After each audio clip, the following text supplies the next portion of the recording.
म्हणजे मानसिक आरोग्य आहे त्याला मेंटल हेल्थ मध्ये माणसाचे बरेच असे गैरसमज आहेत. बरेच गैरसमज. एक तर हे कसे आहे हेच माहिती किंवा आपण मेंटल म्हटलं तर आपल्याला तो व्यक्ती आठवतो जो दरड मारतो, विचित्र बडबड करतो, विचित्र हावभाव करतो तोच. बरोबर आहे?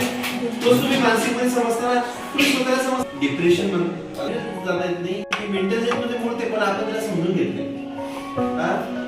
दुसरी आता बघा ताण तणाव सगळ्यांना तुम्हाला इथं बसलेल्या सगळ्यांनी ही गोष्ट कधीतरी अनुभवली असेल. असं होतच नाही की मला ताण तणाव माहित नाही. असं आहे का परीक्षेच्या वेळेत बघा आता समजा तुम्ही 10वीला आहे पण परीक्षेत असल्या पेपर मध्ये काय होईल चांगले नंबर नाही भेटले तर आपल्या चांगल्या कॉलेजला ऍडमिशन होणार नाही याचं टेन्शन तुम्ही घेताना कुठं पण एखादी गोष्ट बघा समजा मॅडम तुम्हाला एखादा होमवर्क दिला आणि जर तुम्ही ते केलं नाही तर त्याचे